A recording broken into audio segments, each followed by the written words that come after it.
Hello tout le monde, alors on se retrouve aujourd'hui pour les découvertes et favoris du mois d'août. Les favoris tant attendus, je suis un petit peu en retard, mais voilà, il y avait pas mal de choses. J'ai eu un mois d'août hyper chargé, pas vraiment de vacances, hein, une toute petite semaine à Île de Ré, vous le savez, vous l'avez vu passer partout sur le blog et sur Instagram, c'est là où j'ai été le plus actif parce que j'avais du temps. Là, c'est vrai que la rentrée, tout ça, il y a beaucoup de choses qui se bousculent. Je fais du bénévolat pour pouvoir passer mon permis de conduire, et puis j'ai des petits soucis de travaux, tout ça. Et puis bah voilà, je cherche toujours du travail, donc ça me prend beaucoup de temps. Donc il y a pas mal de choses pour le mois d'août, donc ça c'est plutôt chouette. J'espère que vous ferez de belles découvertes et on va commencer tout de suite avec la beauté. Ce mois-ci, il y a pas mal de nouvelles choses puisque j'ai réussi à vider mes placards et à finir certains produits qui dataient vraiment. Donc j'ai des produits vraiment très chouettes à vous présenter. Tout d'abord, un masque pour le visage de chez Antipodes qui est le Aura, très connu de tous. C'est un masque au miel de Manuka et puis il y a de la vanille aussi et puis du Poutukawa Bloom, voilà, de la fleur de Poutukawa. Donc c'est un produit néo-zélandais alors qui n'a pas de label biologique mais qui est approuvé par la société vegan et qui a également quelques produits bio dedans et une composition très proche du naturel. Donc j'aime beaucoup ce produit là. Alors c'est un produit qui est assez onéreux mais il en faut pas énormément pour appliquer sur le visage et je trouve qu'il est très efficace. Je vous avais d'ailleurs fait une revue sur le blog, donc si vous voulez plus d'infos je vous la mets en barre d'infos. Il est vraiment top, moi j'ai trouvé qu'il aidait vraiment à hydrater la peau tout en purifiant un petit peu les petites impuretés, les petits boutons qu'on peut avoir et après avoir un petit peu agressé sa peau avec des produits décapants et tout ça, je trouve qu'il est vraiment très très bien et c'est une belle découverte et je comprends pourquoi il est beaucoup aimé. Autre produit très doux pour la peau, il s'agit d'un produit que je vous ai montré il n'y a pas longtemps dans un haul. C'est une lotion de chez Estelle Field. Alors il s'agit de la Biohydrate Total Moisture Day Lotion. Alors c'est un produit qui est certifié bio, il est certifié EcoCert, c'est un produit suédois et j'aime vraiment beaucoup ce produit. Alors ce qui est dommage, c'est qu'il n'est plus trouvable chez Sephora, mais vous pouvez le trouver notamment chez Net-à-Porter je crois, et puis probablement sur d'autres sites de beauté. Et je l'aime vraiment beaucoup. Alors j'ai jamais trop su comment l'utiliser. Il a un format pompe comme ça, un peu airless. Et il y a une espèce de petite crème. Je vais vous montrer une petite crème hyper douce. Alors vous voyez, il a une texture vraiment très très gel et en même temps un petit peu crème, très légère. Du coup j'ai jamais trop su si c'était une lotion pour le visage ou une espèce de crème un peu fluide. Voilà, alors du coup moi je l'utilise avec un coton, je l'applique sur le visage vraiment comme un nettoyant, enfin comme une lotion purifiante, hydratante, mais c'est vrai que c'était un petit peu bizarre, un petit peu ambigu, c'est pas non plus hyper frais, vous savez, hyper mouillé, donc moi j'aime bien utiliser ça après la douche pour enlever le calcaire et donner comme un espèce de petit film hydratant et confort que n'a pas forcément une eau florale, donc j'aime bien ce produit. Après c'est vrai que c'est pas ceux dont j'ai l'habitude de me servir parce que c'est vraiment un petit peu gel à queue et en même temps très crème. Donc, mais en tout cas j'aime beaucoup la senteur qui est très légère, très florale. Et voilà, c'est un produit que j'aime beaucoup et en plus pour le prix que je l'ai payé, franchement ça valait vraiment le coup. On continue dans les soins avec deux crèmes visage. Alors tout d'abord un petit échantillon que j'avais eu dans la Nuo Box du mois de juillet je crois. C'est la crème régénérante au ginseng de chez Joveda et c'est vraiment un petit format que j'ai emmené pendant mes vacances et qui m'a duré encore une petite semaine après. J'aimais beaucoup l'odeur, alors ça avait un petit côté un petit peu astringent, donc il y avait des petits picotements comme je la mettais. Je pense que c'est le ginseng qui tonifie un petit peu, qui dit hey, réveille-toi, je t'envoie des vitamines, et du coup j'aimais beaucoup. Alors c'est une odeur assez particulière de un peu de gingembre, de choses comme ça, mais d'épices. Mais j'ai vraiment beaucoup aimé cette crème. Je me demande si je la rachèterai pas l'été prochain quand j'aurai fini un petit peu tout ce que j'ai à finir en grand format parce que je l'aime beaucoup et si vous aimez toutes les crèmes un petit peu fraîches comme ça et puis en même temps qui ont un effet un peu tenseur, un peu booster, et ben elle vous plaira beaucoup. Et puis la crème que j'ai ouverte du coup pour mes soins de tous les jours, il s'agit d'une crème de chez L'Occitane qui est à l'huile essentielle et eau d'Angélique Bio. Alors c'est un produit que j'ai acheté il y a au moins 4 ans et du coup qui traînait dans mes placards et qu'il fallait à tout prix que j'utilise. Quand je l'ai découverte, l'opercule était déjà ouverte, alors je sais pas si c'était comme ça dans la boutique, si je l'ai senti à un moment ou quoi, qui m'étonne parce que j'ouvre rarement des produits que je n'utilise pas et du coup je me demande si ça n'a pas un petit peu changé l'odeur. En tout cas c'est une crème que j'avais achetée parce que j'avais essayé les échantillons que j'avais adoré. Alors c'était l'époque où je mettais un peu tout et n'importe quoi sur ma peau, donc j'étais pas très regardante sur la composition. Sachez quand même qu'il y a marqué à l'huile essentielle et eau d'angélique bio, mais la crème n'est pas du tout bio, hein. Il y a des silicones, des choses comme ça dedans. C'est pas parce qu'il y a un ingrédient bio phare dans la crème que tout le produit est bio. Donc voilà, c'est vrai que je suis un petit peu mitigée sur l'utilisation. Quand je l'utilisais, j'aimais beaucoup son effet un petit peu toujours purifiant, traiter les boutons parce que j'étais plus jeune, donc j'avais théoriquement plus de boutons, mais même si j'en ai beaucoup en ce moment. En tout cas, je trouve que j'ai une jolie peau en ce moment, donc elle me cause pas de problème. Enfin, jolie peau, hein, on s'entend, elle est moins pire que le mois dernier. En tout cas, bon, je déteste pas ce produit, mais c'est vrai que j'aimerais bien retourner à une crème bio et que j'ai hâte de l'utiliser parce que voilà, elle correspond pas vraiment à mes besoins. Mais si vous n'êtes pas regardante sur la composition et que bah, vous êtes jeune, peau à problème et tout ça, je vous la conseille parce qu'elle est vraiment très agréable. Et moi, j'aimais beaucoup son odeur, du coup, la vraie, quand j'avais des échantillons. Donc voilà, après, je crois qu'elle est assez onéreuse. Et en tout cas, je suis en train de désespérer devant la grandeur du pot parce que c'est un 50 ml et je pense que j'en ai pour au moins jusqu'à l'été prochain vu comment j'utilise mes crèmes parce que j'en mets vraiment des petites noisettes, donc je pense qu'elle va me durer très très longtemps. On va passer maintenant au produit maquillage. Alors j'ai pas porté énormément de vernis durant l'été parce que j'ai laissé un petit peu reposer mes ongles, puis comme je faisais pas mal de choses, j'avais pas forcément le temps de me refaire des manucures. J'ai beaucoup aimé porter celui de Essie qui est un petit bleu un peu sirène. C'est le Passport to Happiness et je le trouve vraiment très chouette, donc c'est le 410 si le numéro veut dire quelque chose. Je trouve qu'il est vraiment très très joli, c'est un bleu un peu vert d'eau avec des petites paillettes un peu nacrées, enfin c'est des nacres plus que des paillettes, et je le trouve vraiment sublime pour l'été, c'était très joli. Là c'est sûr que pour la rentrée c'est un petit peu moins adéquat, mais voilà, je l'ai beaucoup aimé. Je sais pas du tout si c'est une édition limitée. Je l'avais trouvé chez Monoprix. Je crois qu'il était en... Ah non, je l'avais acheté soldé. Donc c'était peut-être une vieille collection. Mais du coup, vous pouvez peut-être le retrouver sur Beauté Privée. Donc si ça vous intéresse, je vous mets mon lien de parrainage en barre d'infos. Parce que vous aurez même 5 € je crois d'achat crédité pour pouvoir utiliser tout de suite. Donc ça c'est intéressant. Ensuite j'ai un rouge à lèvres à vous présenter. Alors il s'agit d'un rouge à lèvres de chez Urban Decay. Donc je vous avais déjà parlé sur le blog. Alors malheureusement c'était une édition limitée avec Gwen Stefani. Donc vous ne retrouverez pas le packaging, mais dans les nouvelles versions des Vice Lipstick, donc de Urban Decay, le coloris Wonderland existe toujours, donc vous pourrez retrouver un rouge à lèvres similaire, sauf que le packaging changera et peut-être la texture, et encore que il garde des crémeux, des mats, des brillants, donc voilà, il se présente comme ça. C'était un framboise, alors là il apparaît un petit peu plus clair, mais c'était un framboise plus clair que du bordeaux, mais c'était un rouge framboise assez foncé, donc moi je le trouvais très chouette pour l'été. Je l'ai porté dans beaucoup de shootings, vous avez dû le voir passer, et même des vidéos, donc voilà, c'est pas celui que je porte aujourd'hui, mais c'est un peu le même esprit, donc voilà, c'est le genre de couleur que moi j'adore, et il est très très bien, il tient super bien sur les lèvres. Ensuite j'ai un énorme coup de cœur à vous présenter, je pensais pas du tout que ça serait un coup de cœur à ce point là. C'est un mascara de la marque Lady Green, alors je l'avais acheté dans un package sur Beauté Privée d'ailleurs, c'est le Divine Mascarade, et c'est un mascara donc biologique, puisque Lady Green propose des produits bio, certifiés éco-cert, hein, si je ne dis pas de bêtises, oui c'est bien ça, et j'attendais pas grand chose de ce mascara là, il était dans le package que j'avais pris, donc je me suis dit pourquoi pas, voilà, j'utilise plus trop de mascara en ce moment, puisque j'ai les yeux qui sont très sensibles, et ils peuvent pleurer d'une minute à l'autre, donc c'est vrai que si j'ai une longue journée ou quoi, et que je vais dans la poussière, dans la rue et tout, j'ai pas forcément envie que mon mascara coule, et que je sois obligée de m'éponger les yeux avec un mouchoir dans la rue, donc voilà les petits malheurs.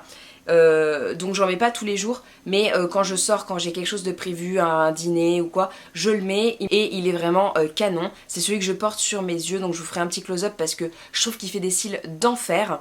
Il est juste magnifique, il fait de la courbure et en même temps il fournit un petit peu les cils et les allonge. Alors moi je mets pas de recourbe-cils, donc vous étonnez pas si c'est pas ultra recourbé, mais je le trouve génial. Il me pique pas les yeux, alors je ne le mets pas tous les jours parce que bon, moi les yeux sensibles, que je sois maquillée, que je sois pas maquillée, avec du mascara, sans mascara, ça me pique quand même à un moment donné, pour peu qu'il y ait du vent, de la cigarette ou quoi, c'est mort.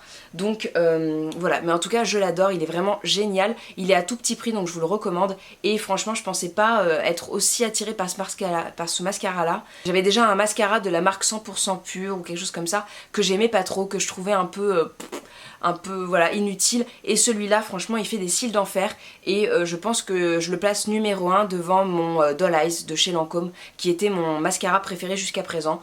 Voilà, donc je le trouve vraiment super, et je vais vous montrer la brosse quand même, qui est pas, voilà, qui est en forme de cône, hein, qui est un petit peu plus large vers le bas. C'est une brosse assez quelconque, alors c'est vrai que pour le coup elle ressemble un peu à celle de chez Lancôme.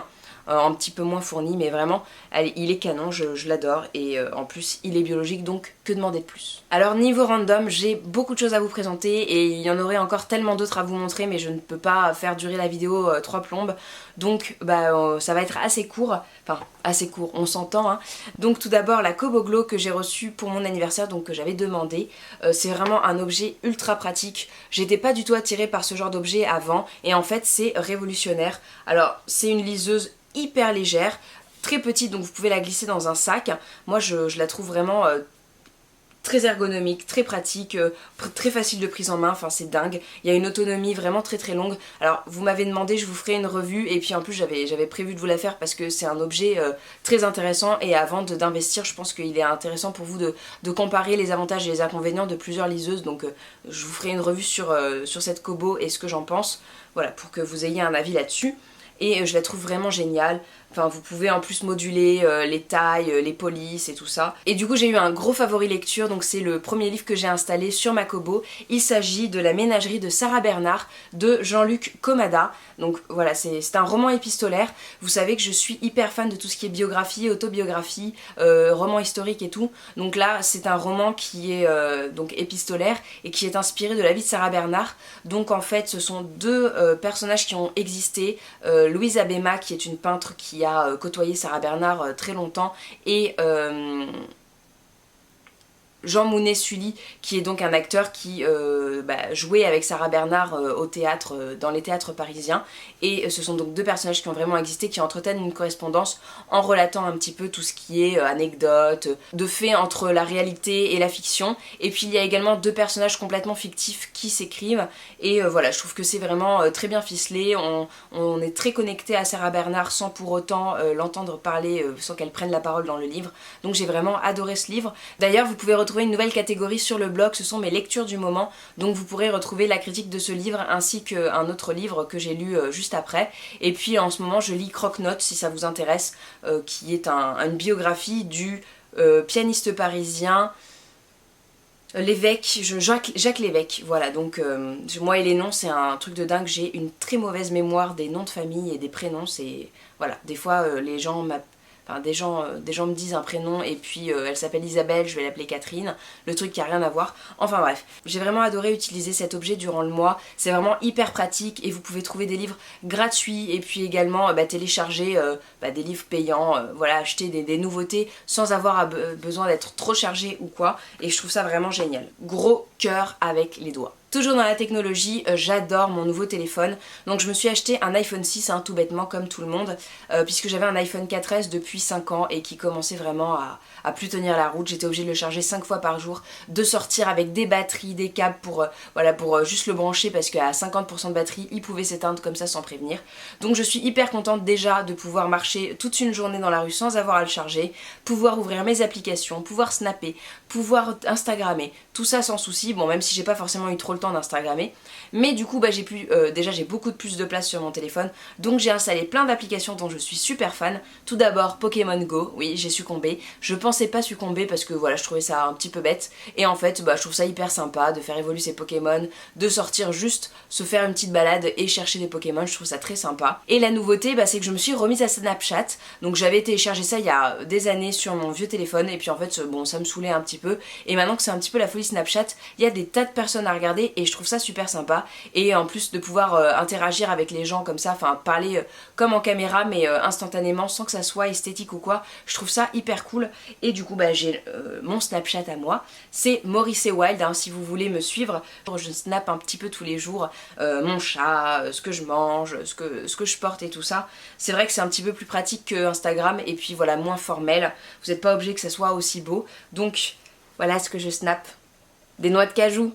Et bien sûr j'adore les filtres, hein, donc ça c'est indéniable, ça me rend complètement dingue de pouvoir faire des petites photos avec des petites têtes de biches, des petites couronnes de fleurs, enfin c'est juste trop adorable. Ensuite côté food, j'ai des petites choses à vous présenter, donc ce sont surtout des boissons. J'ai une eau de coco de chez Vavaille qui est l'eau de coco avec du fruit de la passion et c'est une tuerie. Alors j'ai pas du tout acheté ce produit, on me l'a donné je ne sais où, peut-être dans une box ou voilà, enfin j'ai récupéré ça, je l'aurais pas acheté de moi-même parce que tout ce qui est aromatisé avec des fruits, avec des goûts, je trouve ça infect. En général ça a un vieux goût synthétique et tout, et en fait celui-là je le trouve super bon. Alors c'est très sucré mais c'est vraiment déjà l'eau de coco c'est hyper désaltérant je trouve, et puis ça change un petit peu, à boire très très fraîche, je trouve ça très sympa. Je pense que ça se trouve dans les Monoprix et tout ça assez facilement puisque moi j'ai acheté de l'eau de coco nature. Donc voilà, j'ai beaucoup aimé ce produit et je pense que je rachèterai l'été prochain parce que là comme il a fait super chaud c'était hyper agréable de boire ça. Et puis j'ai un thé à vous présenter. Alors niveau thé j'ai pas bu grand chose cet été puisqu'il a fait très chaud hein, et moi je suis pas hyper fan de boire du chaud quand il fait chaud, même s'il paraît que ça aide à baisser la température du corps et donc à moins ressentir la chaleur, mais je ne me sentais pas. Mais par contre les jours où il a fait un petit peu moins chaud et puis que je me sentais un petit peu molle comme ça pour me booster et pour aller à la gym, j'ai bu cette potion du Docteur Formissimo qui est donc de la marque Vertige. Je vous l'avais montré dans mon haul Île de Ré puisque je l'ai trouvé à la flotte et c'est un produit que j'adore. Alors c'est vraiment une infusion, donc ce sont que des plantes, que des fruits et des petits morceaux comme ça, des petites épices qui fortifient un petit peu le corps. Ça sent assez fort, c'est pas une odeur hyper agréable à sentir comme ça parce que ça fait un peu médicament, un peu potion de grand-mère, mais pour le coup c'est super efficace. Alors c'est pour la vitalité et le sport, et moi du coup pour la gym ça m'a vraiment donné un coup de fouet. En fait ça m'a pas tellement... ça m'a enlevé la paresse en fait, ça m'a enlevé cette impression de corps lourd et mou, et du coup j'ai fait mon cours comme ça sans avoir à subir en fait le cours, et ça j'ai trouvé ça génial. Alors ça se passe peut-être là-dedans, hein, je ne sais pas, mais en tout cas les 3 fois où je me sentais pas d'aller au sport et voilà j'avais un petit peu la flemme, et je sais que pour le coup pour avoir fait des cours comme ça sans avoir bu de choses comme ça avant, pendant le cours j'étais vraiment les fesses lourdes, pas envie de sauter, pas envie de lever les jambes trop haut, enfin vraiment faire le minimum. Et là j'étais au taquet et franchement c'était génial. Donc dedans il y a du red ginseng, de la cardamome, de l'orange sanguine et du cynorhodon. Donc voilà, que des petites épices qui boostent un petit peu et c'est génial. Et pour le coup ça c'était 7,90 € je crois, les 100 grammes. Donc je ne sais pas si vous pouvez le trouver dans une épicerie bio ou voilà vers chez vous. En tout cas si je trouve un lien sur internet je vous le mettrai. Et bien sûr pour boire mon thé, rien de mieux qu'une jolie tasse. Donc c'est mon amoureux qui me l'a offerte au début du mois. C'est une tasse donc avec une tête d'antilope à la place de la anse. Alors c'est pas hyper pratique mais je trouve ça très très joli, posé sur le bureau comme ça c'est canon. Je la trouve très très belle et j'avais flashé dessus. Alors on a trouvé ça dans une petite boutique boulonnaise qui s'appelle... mince, comment elle s'appelle ? Alors on a trouvé ça dans une petite boutique boulonnaise mais j'arrive pas du tout à me souvenir du nom. C'est une boutique où on va de temps en temps pour regarder les petites choses un peu rigolotes. C'est vraiment un espèce de bazar et de petits objets un peu insolites et rigolos. C'est un nom très court, genre c'est inexplicable ou quelque chose comme ça, enfin quelque chose de très court, un adjectif. Et voilà, donc ils vendaient des tasses avec des animaux comme ça. Il y avait plusieurs sortes d'animaux, il y avait un éléphant, un rhinocéros, je ne sais plus quoi. Et moi j'adore, je la trouve très très belle. Ils vendent aussi du thé mariage frère, c'est là que des fois j'achète mon thé. Et donc la boîte était comme ça, c'est Mug Animal et c'est la marque, je ne sais pas comment ça se prononce, AOC, produit utile ludique. Du coup c'est la marque AOC je pense, appellation d'origine contemporaine. Donc voilà, ça c'est le logo. Je sais pas si vous pouvez trouver ça ailleurs. À mon avis c'est le genre de truc qui peut se trouver un petit peu partout, genre au bon marché ou voilà, des choses un peu communes, ou peut-être chez Flux ou des choses comme ça. En tout cas je le trouve vraiment très très sympa ce mug. Et moi qui collectionne les tasses, franchement je suis ravie d'avoir une nouvelle sorte dans ma collection. Voilà, du coup c'est tout pour mes découvertes et favoris du mois d'août. J'espère que vous avez fait de belles découvertes et que vous avez aimé la vidéo. Si c'est le cas, n'hésitez pas à mettre un petit pouce en l'air parce que ça fait toujours plaisir. Et puis je vous vois de plus en plus nombreux sur la chaîne, donc ça me fait vraiment très très plaisir. N'hésitez pas, si vous n'êtes pas abonné, à vous abonner. Et puis du coup pour les nouveaux, je vous souhaite la bienvenue. Vous pouvez bien sûr commenter toutes les vidéos avec des découvertes à vous, vos favoris, les produits que vous rachetez sans cesse, des questions puisque je vous répondrai, même si des fois je mets un petit peu de temps parce que je suis un petit peu surbookée, mais voilà, je réponds toujours et ça me fait vraiment très très plaisir d'interagir avec vous. Donc n'hésitez pas à le faire. Et puis en attendant les prochaines vidéos, vous pouvez me retrouver partout, sur Facebook, sur Snapchat maintenant, sur sur Instagram, sur le blog. Et puis je vous souhaite une très belle journée, portez-vous bien et à la prochaine. Ciao tout le monde.